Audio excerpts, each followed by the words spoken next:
The Dyatlov Pass incident is perhaps one of the world's most famous mysteries. For years now, everyday people and researchers have given their opinions on what they think happened. It's been covered various times, and has been featured in films and books. But now Russian researchers have said they can finally close the pages to this mystery, saying that they know what happened to the hikers on that day. The incident happened back in 1959. At the time, the Soviet Union was still hidden behind the Iron Curtain that blocked all information from effectively getting out into the media, or even the rest of the world. During this era, a mysterious incident had occurred that still inspires fear and curiosity in the modern day. Known as the Dyatlov Pass incident, 9 ski hikers went up into the northern Ural Mountains between the 1st and 2nd of February, in the hopes of conquering the area that was feared by the locals due to superstitions and strange rumours.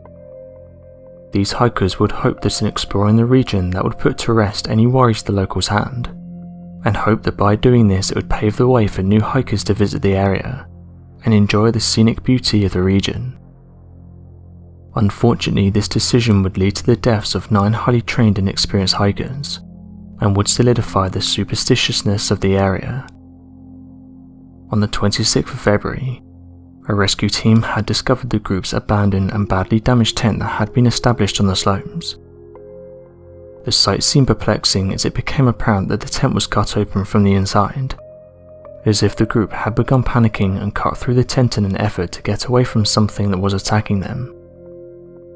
The bodies of each of the individuals in the group were found in a nearby ravine after following their tracks in the snow, which only led to more mysteries as the majority of the bodies recovered were dressed only in their underwear, as if they'd run out into the darkness of the snow without first getting dressed, and then presumably froze to death. As the investigation continued and the bodies of the deceased were put under examination, the theory of hypothermia soon came into question. Medical examiners discovered that each person suffered from internal injuries commonly seen in a car crash, or after a massive amount of pressure and force comes into striking contact with a person. This led many to believe that perhaps the individuals were attacked by a non-human entity, capable of causing such terrible force and leading to their deaths. Unfortunately, this theory and others like it can never be confirmed nor denied. Fast forward to the present day, and researchers announced a few months back that they wanted to reopen the case. One thing to note is that it's being moved to the regional branch of the investigative committee. The reason this is happening is because the state prosecutor has asked for documents on the case, and wants to take a closer look at what happened. It was announced that investigators would soon make their way to the site, and conduct over 9 separate examinations. Although people got excited by this news, hoping that more light would be shed on the case, the official representative of Russia's Prosecutor General said they will only investigate 3 theories, saying the following: all of them are somehow connected with natural phenomena. It was either an avalanche, a snow slab, or a hurricane.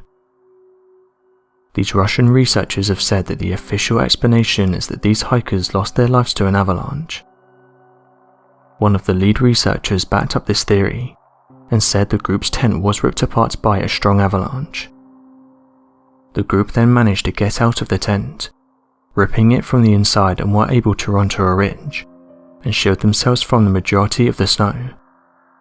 He said the following: this was a natural avalanche limiter. They did everything right, but here is a second reason why the group was doomed. When they turned around, they couldn't see the tent. Visibility was 16 meters or 52 feet.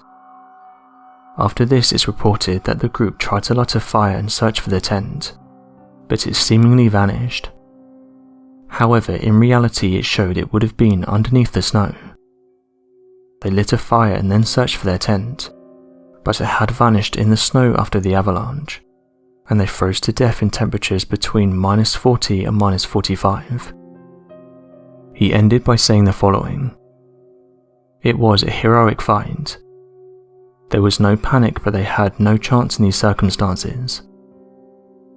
The researchers recreated the circumstances that the hikers would have faced, and they said there was no chance of them surviving this. Over the years, this theory has been one that's been backed by researchers who have looked into the case, and although it answers many questions, there's some that feel this doesn't explain everything. Interestingly, when you start looking into the history of the area, it was reported that there hadn't been an avalanche before, with locals and those who visited the region saying there's no history of avalanches that have been recorded, and certainly nothing that could have caused humans any harm. Also, if there was an avalanche in the region, it would have happened at the exact point that the hikers were staying at, something that seems very unlikely. Another point is that when investigators started to look into possible causes, they found no evidence of there being an avalanche during the period in which the hikers were on the mountain, and that the injuries the hikers sustained didn't line up with this theory. One of the issues with this statement is that it's still promoted heavily to this day, but when looking at the evidence it seems this is actually one of the most unlikely causes for what happened. With this news, it's only made some put forward the idea of a cover-up, and this brought in a wave of new theories about what actually happened to the hikers. One idea that doesn't get much spotlight is that the hikers were victims of escaped prisoners. Some suggested that during the time in which the hikers were on the mountain, war prisoners were roaming the area as they just escaped from a nearby camp.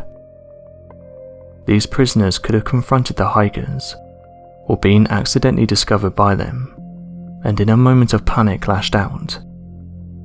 This may have been the only option for them at the time, as they'd rather attack people they didn't know than be turned in to Soviet authorities.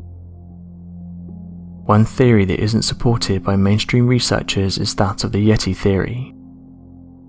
Although some will roll their eyes at the idea of a large humanoid attacking the group, there's some individuals that have claimed to have witnessed these giant beings, and say that they are rarely seen as they live deep within the mountainous regions.